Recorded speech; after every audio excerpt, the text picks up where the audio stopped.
ከሰውነት ተራ የወጣችሁ ከሰው በታች ሆናችሁ አንገት ደፍታችሁ ያላችሁ ሰዎች መቼ ይሆን የኔ ተራ? መቼ ይሆን የኔ ጊዜ?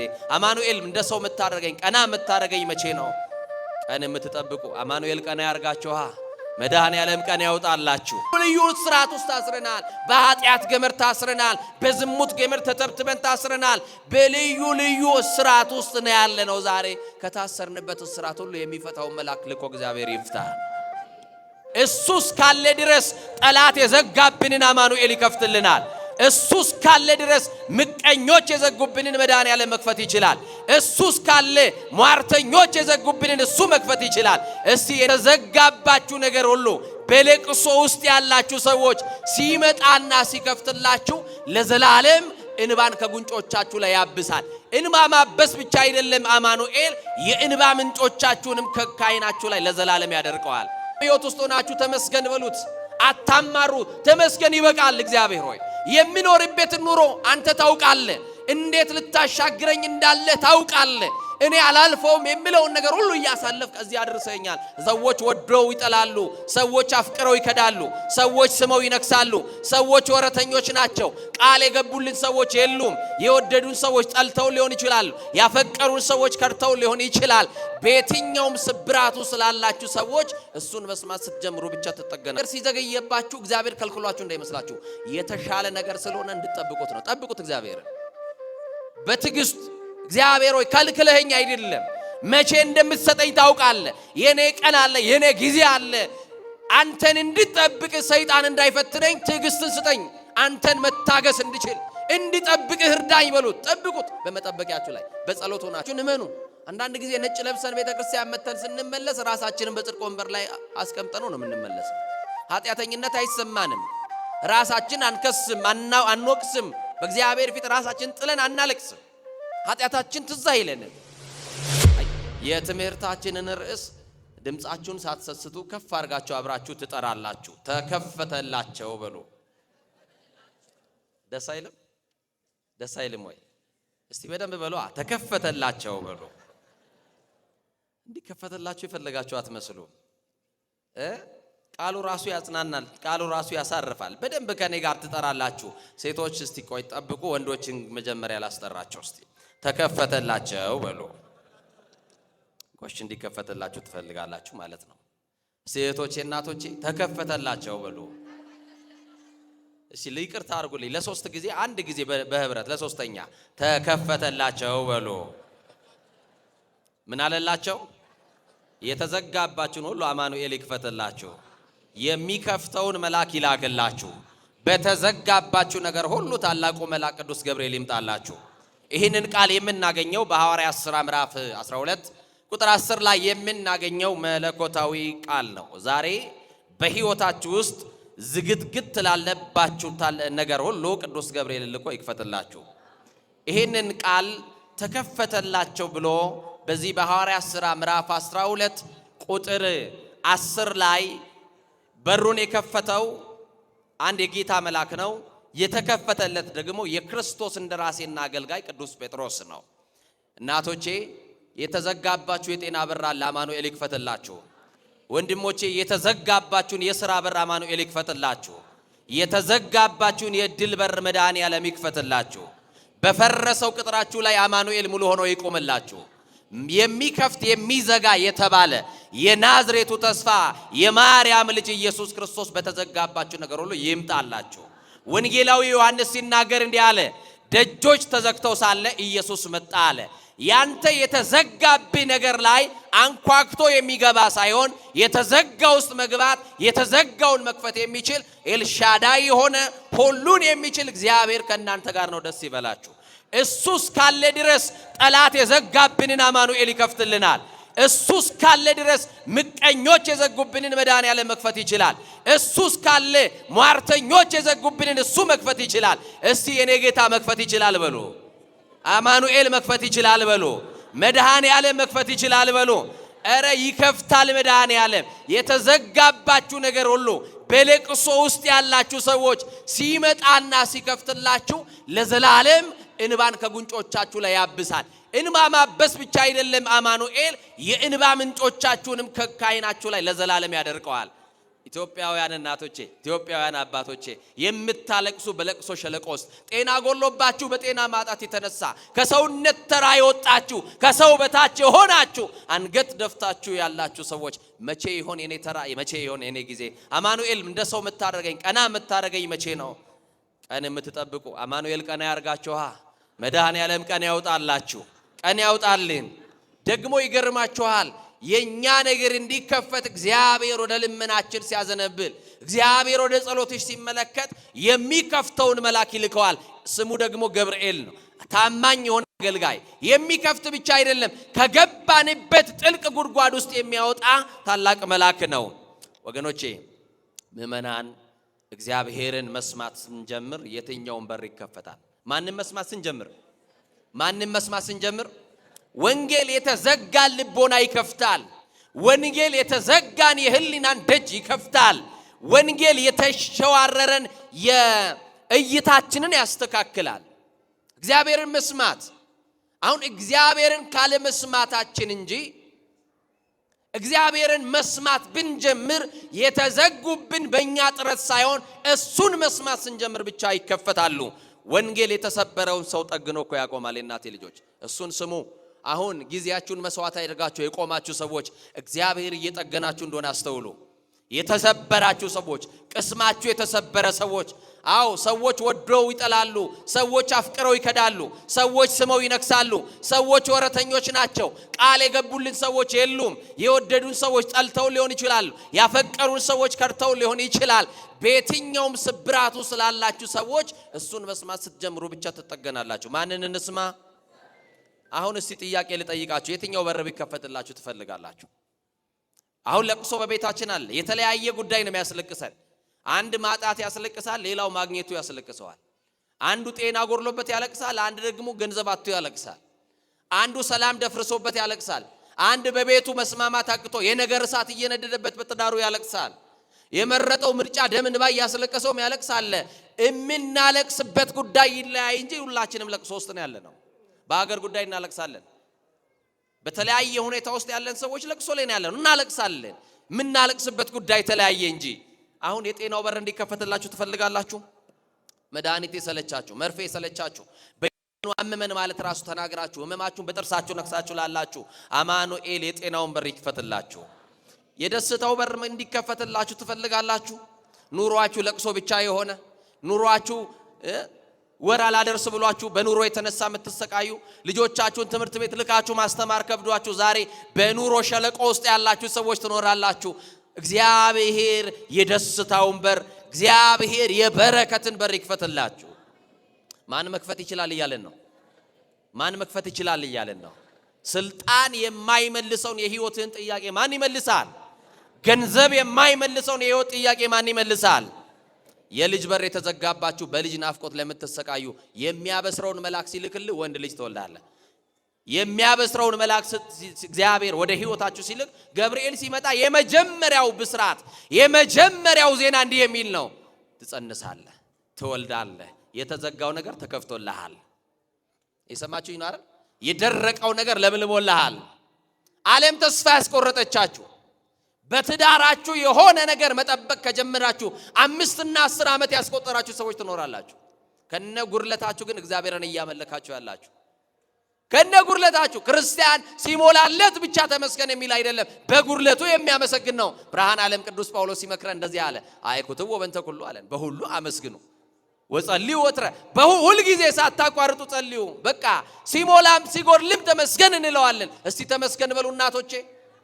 የትኛው ህይወት ውስጥ ሆናችሁ ተመስገን በሉት አታማሩ ተመስገን ይበቃል እግዚአብሔር ሆይ የሚኖርበት ኑሮ አንተ ታውቃለህ እንዴት ልታሻግረኝ እንዳለ ታውቃለህ እኔ አላልፈውም የሚለውን ነገር ሁሉ ያሳለፍክ እዚህ አድርሰኛል እዚህ ያደረሰን ማን ነው የመከራ ሌሊቶችን ያሳለፈልን ማን ነው ክብር ለአማኑኤል ይሁን የትዳር በር ብቻ አይደለም የልጅ በር ለተዘጋባችሁ ሁሉ አማኑኤል አንድ ቀን ሊጎበኛችኋል እንዲጎበኛችሁ ያመሰገናችሁ ጠብቁት የሥራው በር የሰላም በር የጤንነት በር የደስታ በር የማግኘት በር የእድል በር የስኬት በር እነዚህ ሁሉ በሮች ሊከፈቱት የሚችለው በአማኑኤል ብቻ ነው በጣም የሚገርማችሁ አንድ የዋህና ደግ የሆነ መልአክ አለ ዛሬ በቤቱ ተሰብስበናል መታሰቢያነቱ ለቅዱስ ገብርኤል የተሰጠ የቤተ መቅደስ ቅዱስ ገብርኤልንስ የምትወዱት ቅዱስ ገብርኤል የደረሰላችሁ እስቲ እጆቻችሁን አንሱና አሳዩኝ። እኔ ቅዱስ ገብርኤል ደርሶልኛል፣ ከእሳት አውጥቶኛል፣ ከአደጋ ጠብቆኛል፣ ከተለያየ መከራ ከተለያየ ፈተና ጠብቆናል የምትሉ እስቲ ቅዱስ ገብርኤል ውለታው እንዳትረሱ ከፍ አድርጋችሁ አሳዩኝ። ዛሬም ይሄ መልአክ ይቁምላችሁ። ጠላቶቻችሁ በመንገዳችሁ ቀድመው እንዳያጠቋችሁ ይሄ መልአክ በፊታችሁ ይቅደምላችሁ። እሱ ሲቀድም የጠላትን እንቅፋት ከመንገድ ላይ ያነሳልሃል። ገብርኤል ሲቀድም የሚነደውን እሳት ያጠፋልሃል። ገብርኤል ሲቀድም የተጎፈረውን ጉድጓድ ይደፍንልሃል፣ የመርዙን ብልቃጥ ይደፋልሃል። ገብርኤል ሲቀድም በአራት አቅጣጫ የከበቡ ጠላቶች መካከል አንተን የሚያሾልክ መልአክ ስለሆነ ይሄንን መልአክ ከቤት ስትወጡ እንዲበሉ ገብርኤል አንተ ቅደምልን በሉት፣ እሱ ይቅደምላችሁ። ደርሶልናል ብላችኋል። አሁንም ቅዱስ ገብርኤል በመከራችሁ ሁሉ ይድረስላችሁ። በጣም የሚገርም ነው። ሊቁ እንዲህ ይለዋል፣ ሰናይ ለሰብ ወተአዛዚ ለሕዝብ። ለሰው መልካም ነው። ቅዱስ ገብርኤል እስቲ መልካም ነው በሉኝ። ምንድነው አልኳችሁ? ለሰው መልካም ለሕዝብም ታዛዥ ወውቱ ሩቀ መዓት ወብዛ ምሕረት። ገብርኤል ውጡ ለሰው መልካም ለሕዝብም ታዛዥ ከመዓት የራቀ ለምህረት የሚላክ የምህረት መልአክ ገብርኤል ነው። ምህረቱን ለሀገራችን ያደርግልን። የምህረትን ዜና የሰላምን ዜና ይዞ ወደ ሀገራችን ይምጣልን። ታላቁ ነቢይ ቅዱስ ሄኖክ በመጽሐፈ ሄኖክ ምዕራፍ 6 ቁጥር 7 ላይ ቅዱስ ገብርኤልን ሲገልጠው እንዲህ ይላል፣ በአበቦች ላይ በገነትም በጻድቃንም በኪሩቤል ላይ የተሾመ ከከበሩ መላእክት አንደኛው ገብርኤል ነው ይላል። በእናንተ ቤት ውስጥም ይሄ መልአክ ይሾምላችሁ። ቅዱስ ገብርኤል በመጽሐፈ ሄኖክ ምዕራፍ 10 ቁጥር 14 ላይ በመላእክት ሁሉ የተሾመ መልአክ ይለዋል። በምን ሁሉ የተሾመ? እስቲ በመላእክት ሁሉ የተሾመ በሉኝ። የአርባብ የአስሩ ነገደ መላእክት አለቃ ቅዱስ ገብርኤል ነው። መልአከ ራማ ዘራማ ልዑል እንለዋለን። አብሳሬ ተስቤት ነው። የወልደ እግዚአብሔርን ሰው መሆን ያበሰረ፣ ለድንግል ማርያም ትጸንሻለሽ ብሎ ያበሰረ፣ እግዚአብሔርን በማምለክ የጸኑ ዘካርያስና ኤልሳቤጥን ህጥዋ በረከት ተብለው ርስት አያካፍሏቸው የነበሩትን ከሰውነት ተራ የወጣችውን ከማይበረሰብ የተገለለችውን ኤልሳቤጥን እግዚአብሔር ጸሎትሽን ሰምቷል። እግዚአብሔር ጸሎትህን ሰምቷል። እግዚአብሔር በልጅ ሊባርክ ነው። የዘገየብህ ከልክሎ አይደለም፣ የተሻለው ዮሐንስን ልትቀበል ነውና ደስ ይበልህ አለ። በመዘግየት ውስጥ በመጠበቅ ውስጥ ያላችሁ እናቶች ያላችሁ ያገባ ሁሉ ልጅ አይወልድም እናቴ ልጅ በሰው ቤት እየገባችሁ በሰው ቁስል ላይ እንጨት ባሰዱ ጥሩ ነው። አማካሪ እየመሰላችሁ ወዳጅ እየመሰላችሁ ለእናንተ ከአንደበታችሁ የሚወጣው ቃል ቀላል ይመስላል። ለሰዎች ግን ከእሾህ በላይ የሚያደማና የሚዋጋ ቃል ሰው ቤት ገብታችሁ ጥላችሁ የምትወጡ ሰዎች አንደበታችሁን ቆጥቡ። ይኸው ሰማችሁኝ፣ ከኔ ጋር ናችሁ። ሐና ለጊዜው ልጅ አጣች። ፍናና ግን ከኋላ መታ በየዓመቱ ልጅ ተወልድ ነበረ። የፍናና ልጆች አንዱን በእግዚአብሔር ዓይን አልታየም። እናንተ ቤታችሁ ልጅ በልጅ ብታደርጉት በልጅ ቢሞላ እሱ መባረክ እንዳይመስላችሁ። ሰማችሁኝ? አባቱ ማይደሰትበት ልጅ ምን ያደርጋል? እናቱን ማያስደስት ልጅ ምን ያደርጋል? ለመውለድማ ፍናናም ወልዳለች። ሐና የወለደችው ነው በእግዚአብሔር የታየው። የዘገየብሽ እግዚአብሔር የተሻለውን ለክብሩ የለየው ልጅ ሊሰጥሽ ሊሆን ስለሚችል ዝም ብለሽ ጠብቂው። እግዚአብሔር ባይሰጠንስ አንጠብቀው? ባይሰጠን አንጠብቀውም ወይ? እስቲ እንጠብቀዋለን በሉ። ቢከለክለንስ አንጠብቀውም ወይ? የሚያስፈልገንን ከኛ በላይ እሱ ለኛ ያውቃል አያውቅም? እንኳን ነግረነው ከህሊና አስቀድሞ ከሐሳብ አስቀድሞ የሚያውቅ እምቅድመ ህሊና ኩሎ ያምር የተባለ ከሐሳብ አስቀድሞ የሚያውቅ እኮ ነው እግዚአብሔር። ለዚህ እኮ ለእናንተ የማስበውን ሐሳብን ያውቃል ያለን እግዚአብሔር። አሁን አንተ ለራስህ የተሻለ ከምታስበው በላይ እግዚአብሔር የተሻለ አያስብልህም? እናቶቼ ለኛ እግዚአብሔር የተሻለ አያስብልንም ወይ? ያስብልናል። ስለዚህ ለጊዜው የሆነ ነገር ሲዘገየባችሁ እግዚአብሔር ከልክሏችሁ እንዳይመስላችሁ፣ የተሻለ ነገር ስለሆነ እንድትጠብቁት ነው። ጠብቁት እግዚአብሔርን በትዕግስት። እግዚአብሔር ሆይ ከልክለኸኝ አይደለም፣ መቼ እንደምትሰጠኝ ታውቃለህ። የኔ ቀን አለ፣ የኔ ጊዜ አለ። አንተን እንድጠብቅ ሰይጣን እንዳይፈትነኝ ትዕግስትን ስጠኝ፣ አንተን መታገስ እንድችል እንድጠብቅህ እርዳኝ በሉት። ጠብቁት። በመጠበቂያችሁ ላይ በጸሎት ሆናችሁ ይሄው ከጤናችሁ ጎድሎ ከነህመማችሁ የመጣችሁ ሰዎች አሉ። የዛሬ ዓመት ባለቀሳችሁበት ጉዳይ ዛሬ የምታለቅሱ ሰዎች አላችሁ። በአምናው ችግር ዛሬም ያላችሁ ሰዎች አላችሁ። የአምናው ቋጠሮ ዘንድሮም አልተፈታላችሁ ሰዎች ትኖራላችሁ። የዛሬ ዓመትም ላይፈታ ይችላል። ባይፈታ እንኳን ከነቋጠሯችን እናመልከዋለን። የሆነ ቀን ሲደርስ እግዚአብሔር የሚፈታውን መልአክ ይልካላ። ቋጠሮ የሚፈታ ሰንሰለት የሚቆርጥ መልአክ በህይወታችን ይልክልናል። ቅዱስ ገብርኤል የሰላም መልአክ ነው። እስቲ የሰላም መልአክ ነው በሉኝ። የምን መልአክ ነው? ሰላሙን ለሀገራችን ለኢትዮጵያ ይዘዝልን። ቅዱስ ገብርኤል የሰላም መልአክ ነው። ለቤታችን ሰላም ጠፍቷል፣ መደማመጥ የለም። በአንዱ ቋንቋ እየተነጋገርን አንደማመጥም። ልጆች ለወላጆቻቸው አይታዘዙም፣ የወላጆቻቸውን ድምፅ አይሰሙም፣ የወላጆቻቸውን ቋንቋ አያዳምጡም። አባቱን ገላምጦ እናቱን ሰድቦ የሚወጣ ትውልድ ተፈጥሯል። ስለዚህ እግዚአብሔር ለቤታችን ሰላም ይላክልን። የኪዳን መልአክ ነው፣ አዳኝ መልአክ ነው፣ ኃያል መልአክ ነው፣ የደስታ መልአክ፣ ከሳቴ ጥበብ ናዛዜ ሄዙናን፣ የሐዘንተኞች አጽናኝ ነው፣ ረዳኤ ምንዱባን ነው፣ የችግረኞች ሁሉ ረዳት ነው ገብርኤል። እሳት ይነዳል፣ በእሳት መካከል እንጠበሳለን። በእሳቱ መካከል እሳቱን ሊያጠፋ የሚታዘዘው መልአክ ደግሞ እሱ ነው። በሀገራችን እየነደደ ያለውን ያለ መግባባት እሳት ያጥፋል። የትምህርታችን ርዕስ እንዳትረሱ ተከፈተላቸው ነው የሚለው። ምን አለላቸው? ተከፈተላቸው ይላል። የሚገርም ነው ታሪኩ። አጠር አድርጌ ነግራችኋለሁ። በዚህ በሐዋርያት ሥራ ምዕራፍ 12 ላይ ስትመለከቱ አንድ ሄሮድስ የተባለ ንጉስ እንደነበረ ቅዱስ መጽሐፍ ይነግረናል። ማን የሚባል ንጉስ? ሄሮድስ ክርስቲያኖችን ያሳድዳል። ሄሮድስ የወንጌል ጠላት ነው። ሄሮድስ የቤተ ክርስቲያን ጠላት ነው። ቅዱሳን የሚሆኑ ሐዋርያትን ያሳድዳል። ከሐዋርያት መካከል ነገስታትንና ባለጠጎችን የመንግስቱን ወንጌል በመስበክ ያልፈራቸውን ሐዋርያው ቅዱስ ያዕቆብን በሰይፍ አስገደለላቸው ይላል። በሰይፍ ያዕቆብን ከገደለው በኋላ በያዕቆብ መሞት የተደሰቱ አይሁዳውያን በሄሮድስ ቤተ መንግስት የዘንባባ ዝንጣፊ ይዘው ደስታቸውን ለመግለጥ በቤተ መንግስት ሄዱ ይላል። ዛሬ የሚያስደስተን የሰው ውድቀት አይደል? ሰበር ዜና ተብሎ የሚነገረን እገሌ ወደቀ ተብሎ አይደል? የሰው ሞት አይደል አዋጅ ተብሎ የሚነገረን? እንዴት የያዕቆብ መሞት እንዴት ደስታ ይሆናል ለሌሎች? ያዕቆብ የክርስቶስ ሐዋርያ ነው። ሰማዕትነት ተቀብሏል። አንገቱን በሰይፍ ብሎ አስገድሎታል። ያዕቆብን ስለገደልክልን እናመሰግናለን፣ ደስ ብሎናል፣ ተደስተናል ብሎ ሄዱና ነገሩት። ሄሮድስ እንዲህ አለ፣ ከሐዋርያት መካከል አንዱ ያዕቆብን ገድዬላቸው ከተደሰቱማ የሐዋርያት አለቃ የሚሆን ጴጥሮስን ደግሞ ባስርላቸው ከዚህ በላይ ይደሰታሉ ብሎ እነሱን ለማስደሰት ብሎ ጴጥሮስን አሰረው። አንዳንድ ጊዜ በዙሪያችን ያሉ ሰዎችን ለማስደሰት እያልን ብዙዎችን እናስለቅሳለን። ባለጠጎችን ለማስደሰት ብለን ድሆችን እንገፋለን። ባለጠጎችን ለማስደሰት ብለን የድሆችን እንቀማለን። የሰራተኛ ደሞዝ ምን ቀማ ክርስቲያኖች አለን። ሲኒ ሰበረች ብለን ሻንጣ ሙሉ ልብስ ምን ቀማ ሰዎችን እንኖራለን። የእግዚአብሔር ልጆች ልብ አድርጎ በያዕቆብ መሞት ደስታቸውን ስለነገሩት ጴጥሮስን ከማርቆስ እናት ቤት ተሰብስበው ከሚጸልዩበት ቤት እሱን ብቻ ነጥሎ በቀን ወደ እስር ቤት አደረሰው። ጴጥሮስ ማን የሚከራከርለት አለ? ደና ቤተሰብ የለው። ቤተሰቡን በትኖ ክርስቶስን ተከትሏል። ሚስቱ መታ ዋሳ አታወጣ። ሚስቱን ትቶ ነው የተከተለው ክርስቶስን። ልጆቹን በባህር ዳር ትቷቸው ነው ሄደው። ጴጥሮስ ያለው ብቸኛ አዳኝ ክርስቶስ ብቻ ነው። ማን አለ አጠገብ?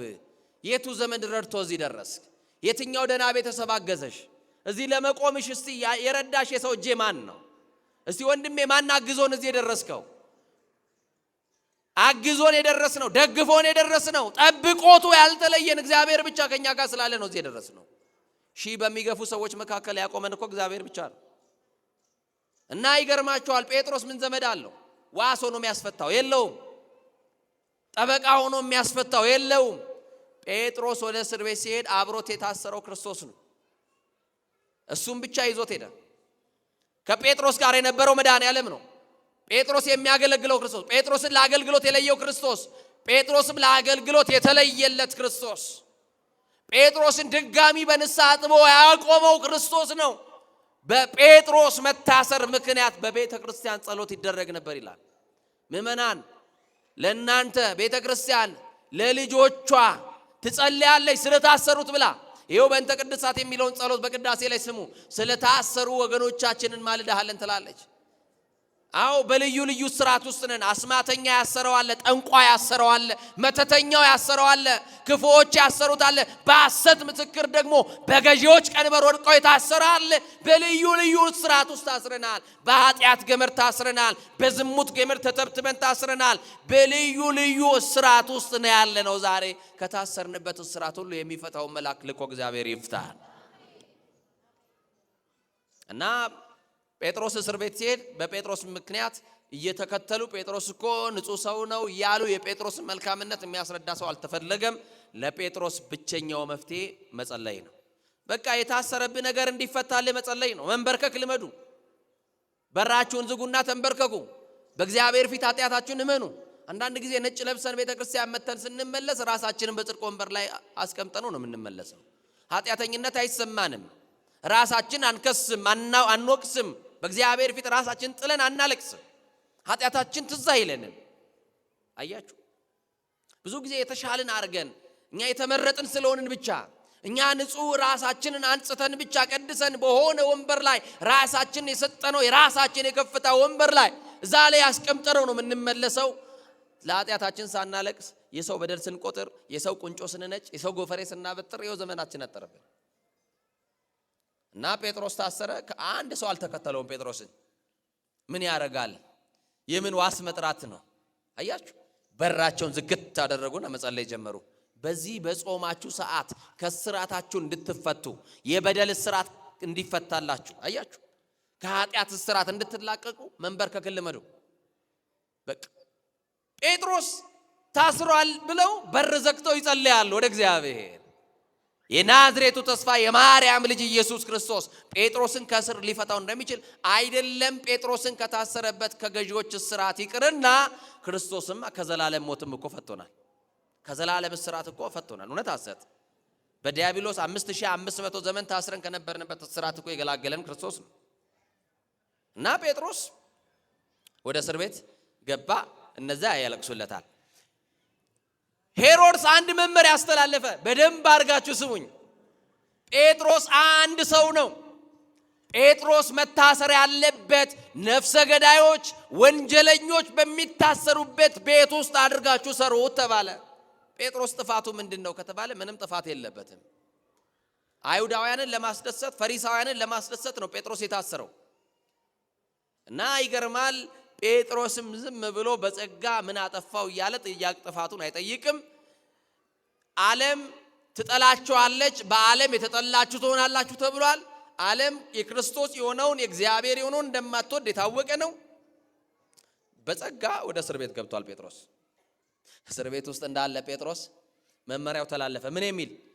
3 ታላላቅ የጨለማ ክፍል ያለበት እስራት ውስጥ እንዲታሰር ተወሰነበት። ቀጥሎስ እጅና እግሩ በሰንሰለት እንዲታሰር በጋን እንዲቆለፍ ተወሰነበት።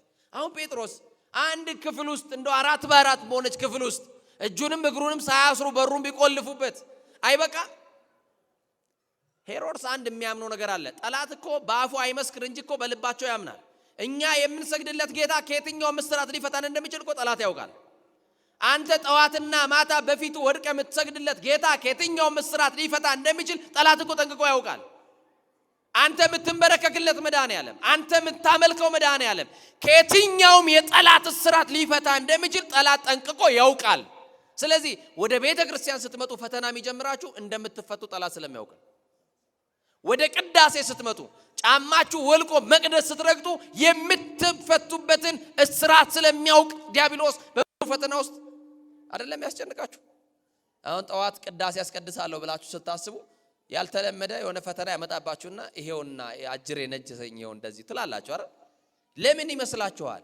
እንደምትፈቺ ጠላት ስለሚያውቅ እኮ ነው። ጸበል ብላችሁ ስታስቡ የሆነ ፈተና ያመጣባችኋል አይደለ? እናቶቼ ወንድሞቼም እናንተም አይደል? ወይ በህልመ ሌሊት ወይ በሆነ ነገር ይመታችኋል። ወይኔ ብላችሁ ትናደዳል፣ ትበሳጫላችሁ። ለምን ይመስላችኋል? ጠላት ጠንቅቆ ያውቃል። አንተ ወደ እግዚአብሔር በቀረብክ ቀን የድል በሮች እንደሚከፈት ጠንቅቆ ያውቃል።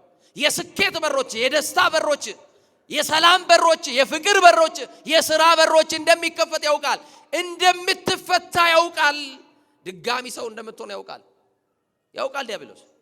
ስለዚህ ቀድሞ ፈተና የሚጀምረው እዚህ ስንመጣ ፈተና የሚያመጣብን እንደምንፈታ ስላወቀ ነው። ስለዚህ የጴጥሮስ ጌታ ከየትኛው ምስራት እንደሚፈታ ያውቃል። ግቻ እንዳያመልጥ በሶስት ክፍል ውስጥ በሶስት ጨለማ ቤት ውስጥ አድርጉ አለ። በሶስት ጨለማ ክፍል ውስጥ ሶስት መዝጊያ ባለው ቤት ውስጥ አስገቡት ጴጥሮስን። ከዛ ቀጠሉና እንዲህ ያደረጉ እጁንም እግሩንም አሰሩት። ምንና ምኑን? ከኔ ጋር ናችሁ እናቶች? የራባችሁ እንዴ? እንደው የታባቱ ቁርስ ጋብዛችሁ ነበር። ያው ጾም ነው። ስንት እስራት ታሰረ? ቤቱ ሶስት መዝጊያ አለው። ቀጥሎ እጅና ምኑ ታሰረ? እግሩ። አያችሁ? ከዛ በኋላ ይሄም ደግሞ አላበቃም። በአራት ፈረቃ የሚጠብቁ ወታደሮች ታዘዘበት። በስንት ፈረቃ? ያ ማለት ምን ማለት መሰላችሁ? አንዱ እንኳን ቢያንቀላፋ ጴጥሮስ ያመልጠናል ብሎ ስላሰቡ ብቻ ነው። አያችሁ? ጠላት ይሄን ያክል ይፈራናል። ለምን እንደሆነ ታውቃለህ? አንተ የተደገፍከው መድኃኒዓለምን ከሆነ ጠላት ይፈራሃል። የተደገፋችሁት ማን ነው? ስልጣናችሁን የተደገፋችሁ አላችሁ? ገንዘባችሁን የተደገፋችሁ አላችሁ? ቤተሰባችሁን የተደገፋችሁ አላችሁ? መደገፍስ አማኑኤልን እውነት ሐሰት እና ይገርማል። በአራት ፈረቃ የሚጠብቁ ሁለት ወታደሮች ታዘዙና ሁለቱ ወታደሮች ሊጠብቁት ገብተው በጴጥሮስ ጎንና ጎን ጴጥሮስን መሃል አድርገው እነሱ ጦራቸውን እንደዚህ ይዘው ይጠብቁራል። እጁ ታስሯል፣ እግሩ ታስሯል፣ ቤቱ ተቆልፏል። ቁልፉ ያለው በጴጥሮስ እጅ አይደለም። ጴጥሮስ እንዴት ሊያመልጥ ይችላል የሚለው ወታደሮቹን ራሱ ግራ ያጋባቸዋል። የኔ ጌታ ከየትኛው ምስራት ያስመልጣላ? የመድኃኒዓለም ከየትኛው ምስራት ያስመልጣል? ከየትኛውም የጠላት እስራት ያስመልጣል። ታምናላችሁ? እስቲ የኔ ጌታ በሉ። መድኃኒዓለም ከየትኛው ምስራት ይፈታናል። እኔ አልችልም የሚለው አለ እንዴ? ይሄን እኔ አልችለውም፣ ይሄ ለኔ ይከብደኛል የሚለው አለ? የትኛውንም እስራት መድኃኒዓለም ይፈታል።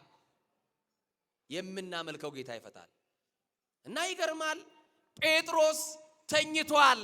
አንዳንድ ጊዜ ምእመናን ሲደክማችሁ ትተኛላችሁ። አንዳንድ ጊዜ ተስፋ ስትቆርጡ ትተኛላችሁ።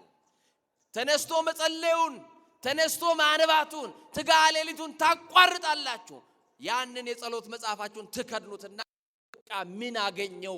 ይሄውና ቤተክርስቲያን እየመጣው ይሄው እየሰገርኩ ማይሌት እየቆምኩ እያስቀደስኩ ሰርክ ለምን ላይ እየመጣው የኔ ነገር ከቀን ወደ ቀን እየባሰበት መጣ እንጂ መች ተስተካከለ ብላችሁ ተስፋ ትቆርጣላችሁ። ይሄውል እንዲህ አይነት ተስፋ መቁረጥ ውስጥ ካላችሁ የናንተ ቀን ደርሷል ማለት ነው።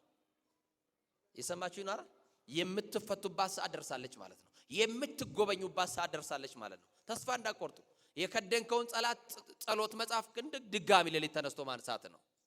በጠላት ላይ ዘመቻ መክፈት ነው። እና ጴጥሮስ ግን አንቀላፍቷል፣ ተኝቷል። ደጁ ተዘግቷል። ቤቱ እንደተቆለፈ ነው። ቤቱ ጨለማ ቤት ነው። ሁለት ወታደሮችም ነቅተው እየጠበቁ ያለ የጌታ መልአክ ይላል። እንደው በማርያም ከኔ ጋር በሉ የጌታ መልአክ። የማመላክ የማመላክ ሲጥሩልኝ የጌታ መልአክ ማን ነው? ቅዱስ ማን ነው? የጌታ መልአክ ሌሊት በጨለማ ሌሊት ጴጥሮስ ታስሮ እያለ በታሰረበት ቤት ውስጥ በሩ እንደተዘጋ የጌታ መልአክ ገባ ይላል። ያንቺ የተዘጋ ነገር ውስጥ የጌታ መልአክ ዛሬ ይገባል። ቅዱስ ገብርኤል አንተ የተዘጋ ነገር ውስጥ ይገባል። ቅዱስ ገብርኤል ነገር ሊለውጥ፣ እስራት ሊፈታ፣ ከጨለማ ሊያወጣ፣ ከጠላት ሊያስመልጥ ዛሬ ወደ ቤታችን ይምጣልን። ይሄ መልአክ ከእናንተ ቀድሞ ቤታችሁ ይግባላችሁ። በእናንተ ጥረት ያልተስተካከለውን ነገር ሊያስተካክልላችሁ ገብርኤል ይቅደምላችሁ። ጠላት ያዘበራረቀባችሁን ሊያስተካክል ገብርኤል ወደ ቤታችሁ ይሄድላችሁ። የጌታ መልአክ በሩ በር እንደተቆለፈ አሁን እንደው ገብርኤልን በሩ ተዘግቷል። በተዘጋ ገብቶ ብታገኙት ቤታችሁ እንደው ቤት በኩል ገባ ትሉታላችሁ? በማርያም በሏ። እሺ በሩ ቁልፍ ነው። ቤት ገባ ተውት። እሺ ቤት በኩል ትወጣለህ ትሉታላችሁ? የቱ ነው የሚያስደንቀው? በተዘጋ የገባ በተዘጋ መውጣት ያቅተዋል እንዴ? ነገሩኛ በቃ ዛሬ የተዘጋብሽ ነገር ላይ ገብርኤል ይግባልሽ። በቃ የተዘጋባችሁ ነገር ላይ ቅዱስ ገብርኤል ይግባላችሁ። የተዘጋውን ይክፈትላችሁ ዛሬ። አያችሁ ጴጥሮስ እንደተኛ አጠገቡ ቆመ። ገብርኤል ይቆምላችኋ። መጥቶ አጠገቡ ነው እንዲህ ያደርገው። ወታደሩ ያየዋል። ማነህ ብሎ ጥያቄ አልጠየቀውም። ጠላት አይጠይቅም። ገብርኤል አጠገብ ካለ አጠገብ ያለውን ስለሚፈራ ጥያቄ አይጠይቀውም። እኛ ሁለት ነበርን ወታደሮቹ፣ ሶስተኛ ከየት መጣ ብሎ ጥያቄ አልጠየቁም። ገብርኤል ካለ ጠላት ጥያቄ አይጠይቅም። አያስነካህማ። ገብርኤል በክንፍ የሚጋርድ መልአክ እኮ የሚሸፍን ጥበቃው የማይለይ መልአክ ነው ገብርኤል። እዛ ዞር ሲቀና ጎንበስ ብሎ ሲያየው በሁለት ወታደር መካከል የጌታ አገልጋይ የሐዋርያት አለቃ ጴጥሮስ ተኝተዋል። ጎኑን መታ አደረገውና ጴጥሮስ ፈጥነ ተነስ አለው። ይሄ መልአክ ዛሬ ከዝሙቱ አልጋ ያንሳችሁ፣ ከርኩሰት አልጋ ያንሳችሁ፣ ከኃጢአት ወንበር ላይ ያንሳችሁ፣ ከዘረኝነት ወንበር ላይ ያንሳችሁ። ተነስ አለው። በቃ የሚያነሳ መልአክ ነው። መሬት ላይ የወደቀባችሁን ከእጃችሁ ወጥቶ የተበተነውን ወደ እጃችሁ ይሰብስብላችሁ። ይሄ መልአክ ተነስ አለው። ያንቺም ነገር ገብርኤል ሲመጣ እንደ አዲስ ያነሳላችኋል። ነገራችሁን ያነሳላችሁ። በሁለት እግራችሁ መቆም ያቃታችሁ ገብርኤል ያነሳችሁና ያቆማችሁ። ጴጥሮስ ብድግ ብሎ ሲነሳ ህልም መስሎታል። ሰማችሁኝ አይደል? እግዚአብሔር ከሚያደርግልሽ ነገር የተነሳ ህልም የምታይ እስኪመስልሽ ድረስ ታላቅ ነገር በእናንተ ህይወት ውስጥ በገብርኤል ይደረግላችኋል። ተነሳ። ሲያይ ሁለት ወታደሮች እንደነቁ ናቸው። ፍጥጥ ብሎ ያዩታል። የጌታ መልአክ ነው መሃል ላይ ያለው፣ ከጴጥሮስ ጋር ያለው። እስቲ ከኔ ጋር ያለው ገብርኤል ነው በሉ በማርያም። ወጥተህ በሰላም የምትገባው ሰላማዊ ሰዎች ስላሉ አይደለም። ሞትህን በሚያውጁሉ ሰዎች፣ መኖርህን በማይፈልጉ ሰዎች፣ በምቀኞች መካከል የምትኖረው ገብርኤል ከኛ ጋር ምን ስላለ ነው። እሱ ጠባቂያችን ስላልተለየ ነው። ተኝተን የምንነሳው እቺን ሌሊት አያርፍም ብለው የሚወራረዱ ሰዎች ባሉበት ደግፎ የሚያነቃ መልአክ ስላለን ነው። አንሰ ሰገብኮ ኖም ቆተን ሳይኩስ መግዚአብሔር አንሳኒ እንላለን። እሱ ደግፎ ስላነሳን። ደግፎ ምን ስላለን የትምህርታችን ርዕስ ንገሩኛ። እሰይ ምንድነው? ዛሬ ደስ ብሏቸዋል። በደንብ እስቲ ተከፈተላቸው በሉ። ቃሉ ራሱ ደስ አይልም? ምን አለላቸው? እንደው ባዛኝቷ ድገሙት። ይሄው ጠላት ይሰማል። ዛሬ የሚከፈት ነገርማ ይኖራል። ገብርኤል የሚከፍተው ነገርማ ይኖራል። መድኃኔ ዓለም የሚከፍተውማ ነገር ይኖራል።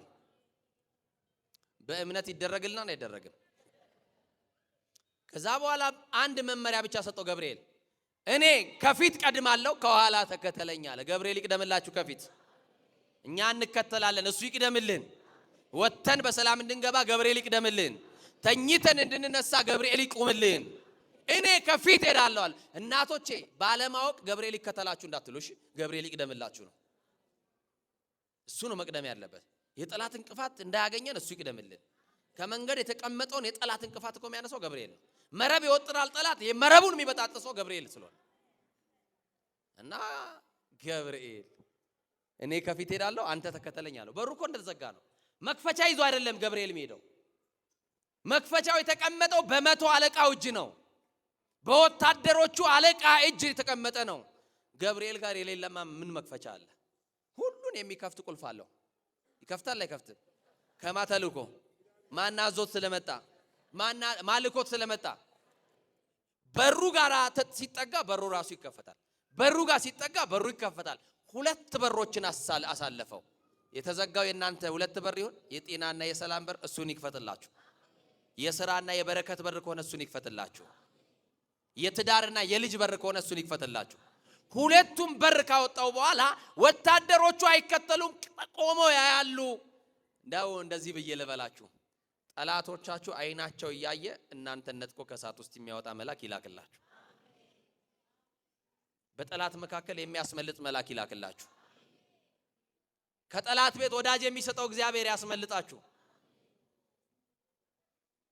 እና ሁለተኛው በር፣ ሶስተኛው በር፣ እስቲ ሶስተኛው በር በሉ፣ ወደ ውጭ የሚያወጣ ነበር ይበሉ። ወደ ውጭ የሚያወጣውን በር ይክፈትላችሁ። ሶስተኛው በር ወደ ከተማ የሚያወጣ በር፣ ወደ ብርሃን የሚያወጣ በር፣ ወደ ነበረበት ቦታ የሚመልሰው በር ነው። ሁለቱ በርማ ተከፍተዋል። የሚቀረው የብረት መዝጊያ የነበረ የምን መዝጊያ? በሩ በጣም በትልቅ ጋን የተቆለፈ የብረት በር ነበረ። አሁን ሁለቱም በር አልፎ ይሄ እኮ የብረት በር ነው፣ ይሄ እኮ ትልቅ በር ነው፣ ይሄን በር እኮ ማለፍ አንችልም ማለት ይችላል ጴጥሮስ? ይችላል ወይ? ጴጥሮስ የእግዚአብሔርን ሥራ ዝም ብሎ ነው እያየ ያለው። ህልምም መስሎታል ተኝቶ ስለነበረ እና ሶስተኛው በር ጋር ሚካኤል ማነው ገብርኤል መጣና ዝም ብሎ ተጠጋ። እንዲህ ወደ በሩ ጋር ሲመጣ በሩ ራሱ ተከፈተላቸው ይላል። ገብርኤል ሲቆም ይከፈታል። ያንተ በር ላይ ገብርኤል እንዲቆም ጋብዘዋል። በርሽ ላይ አሁን ሴንሰር የሌለው በር፣ ልብ አድርጉ። ምን የሌለው በር? ሴንሰር ያላቸው በሮች ጋር ትጠጋላችሁ፣ እነሱ ነው የሚከፈቱት አይደል? የብረት በር በዛ ዘመን ምን አይነት ሴንሰር ቢኖረው ነው? የናንተ በሮች የተዘጉ በሮቻችሁ ደክማችሁ ለፍታችሁ ጥራችሁ ሰርታችሁ ያልከፈታችኋቸውን በሮች ገብርኤል ሲቆም በሩን ስለሚያውቀው ራሱ በሩ ገብርኤልን አውቆ ይከፈታል። አያችሁ በሮቻችን በማን እንደሚከፈቱልን? በሩ ራሱ ይላል አውቆ ተከፈተላቸው። ምን ብሎ ተከፈተላቸው? ምን ብሎ ተከፈተላቸው? አውቆ ተከፈተላቸው። ከዛስ ጴጥሮስን ወደ ከተማ ይዞት ወጣና ልክ ወደ ከተማ ካወጣው በኋላ ከጴጥሮስ ተለየው ይላል። ካወጣ በኋላ ካሻገረው በኋላ ከፈታው በኋላ ካስመለጠው በኋላ ከመላኩ ከዚህ በኋላ ያንተ ድርሻ ነው ብሎ ተለየው። ጴጥሮስ ሌሊት እኮ ነው የተፈታው። በቀን የታሰረውን በሌሊት የሚፈታ እግዚአብሔር አያችሁ። እና እንደዚህ ሆነ። ጴጥሮስ ሄደና የማርቆስ እናት ቤት በሱ መታሰር ምክንያት ጸሎት የተደረገለት አይደለ? ሌሊት ሄዶ በር ሲያንኳኳ በር እየተንኳኳ ነው ብላ አንድ የቤት ሰራተኛ በር ልከፍት ወጣችና የሚጣራው የጴጥሮስ ድምጽ እንደሆነ ሰማችና በሩን መክፈትታ በደስታ ወደ ኋላ ተመለሰችና ጴጥሮስ ተፈቷል በር ላይ ነው አለች። የደስታዋ እኮ ነው በር ያልከፈተችው። ቤተሰቡ ደግሞ ምን አለ? እነዛ ቅዱሳን የሆኑ ሐዋርያት ቅዱሳት አንስት አሉ። ምን አሉ? በቀን የታሰረ ሰውማ በሌሊት አይፈታም አሉ። በቀን የታሰረውን መድኃኔዓለም በሌሊት ይፈታዋል። አሜን በሉ። በቀን የታሰረ ሰው በዋስ እንኳን ከወጣ በቀን ነው የምናውቀው። እንዴት በቀን የታሰረ ሰው በሌሊት ይፈታል አሉ። ማን መፍታት ይችላል? ማን ማስመለጥ ይችላል?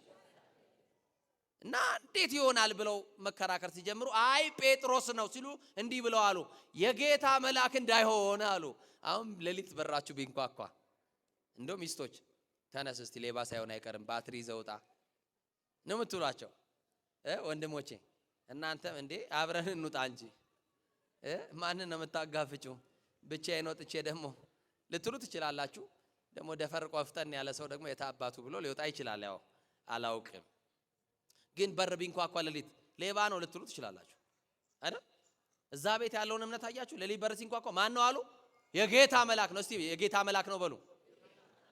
ዛሬ በርህን የሚያንኳኳ ቅዱስ ገብርኤል ነው። የጌታ መልአክ የጌታ መልአክ ነው አሉ።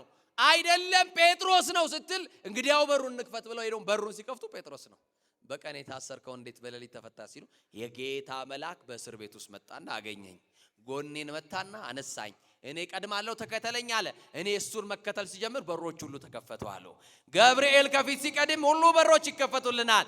በኢትዮጵያ በሀገራችን እንዲሆነ ምእመናን በሄድኩበት እግዚአብሔር በቅዱሳኑ የሰራውን ድንቅ ነገር እናገራለሁ። ልጅ የላትም በትዳሯ ምን የላትም? ይሄን ተአምር በደንብ አድርጋችሁ ስሙ። ልጅ የላትም። ቤተ ክርስቲያን በሰፈሯ ያለው በአቅራቢያው አጥቢያዋ ቅዱስ ገብርኤል ነው። ማን ነው? እና ይቺ ሴት የምትኖረው በገጠሪቱ የኢትዮጵያ አንዲት ከተማ ላይ ነው የምትኖረው። ከተማው ላይ ሁለት ቤተ ክርስቲያን አለ። አንዱ የቅዱስ ገብርኤል፣ አንዱ በእመቤታችን በድንግል ማርያም የተሰራ ቤተ መቅደስ ነው። የሷ አጥቢያ ቅዱስ ገብርኤል ነውና ሰዎች ካገባሽ ይሄን ያክል ዓመት ሆኖሻል ለምንድን ነው ልጅ ያልወለድሽው እያሉ ካፋቸው የሚወጣው ቃል ቅስሟን እየሰበረ ማህበረሰቡን መንደሩን የተወች ሴት ናት። ቤቷ የተከተተች ሴት ናት። ሁሉ ጊዜ ለቅሶ ያልተለያት ሴት ናትና አንድ ቀን በጣም ሲከብዳት በጣም በምሬት ወደ ቤተ ክርስቲያን ጭር ባለበት ሰዓት መጣችና የታላቁ መልአክ የቅዱስ ገብርኤል ስዕል ይሄውና ባትሮንሱም ላይ አለ። መጣችና በስዕሉ ፊት ተንበርክካ እንባዋን መንታ እያወረደች አንተ መልአክ ወደ ኤልሳቤጥ እንደሄድክ ወንድ ልጅ ትወልጃለሽ ብለህ እንዳበሰርካት ምን አለ የጌታ መልአክ ጸሎቴን ቅድመ እግዚአብሔር አድርስና ደግሞ አብስረኝና እስቲ ልጅ ልውለድ እባክህን መሰደቤን አርቅልኝ እያለች እንባዋን እንዲየጠረገች ስዕሉ ላይ ተቀባ ነበር። እንባዋን ስዕሉ ላይ ትረጭ ነበር። እንዲህ አደረገችና ጸሎት ጸልያ አንድ ነገር ግን ለእግዚአብሔር ቃል ገባች። ቅዱስ ገብርኤል ደሃ ነኝ፣ ምስኪን ነኝ፣ ገንዘብ የለኝም፣ ልጅ ከሰጠኝ ምሰጥህ ነገር ስለሌለኝ ልጁን በቤተ መቅደስ ክርስትና አንስቼ እስከሚያድግ ድረስ በዚህ ቤተ መቅደስ ብቻ አቆርብልሃለሁ አለች። አያችሁ በቃ ሌላ ምንም አላረግም፣ በሃይማኖት እንዲጸና ቤተ ክርስቲያን እያመጣው ስጋውና ደም እንዲቀበል አረግልሃለሁ፣ ይሄንን አርግልኝ ብላ ሄደች። በአመቱ የነገሩትን ማይረሳ የለመኑትን ማይነሳ በጎ ስጦታ ፍጹም በረከት በእጁ የሆነ የማርያም ልጅ ኢየሱስ ክርስቶስ የተዘጋውን የልጅ በሯን ከፈተና ወንድ ልጅ ሰጣት።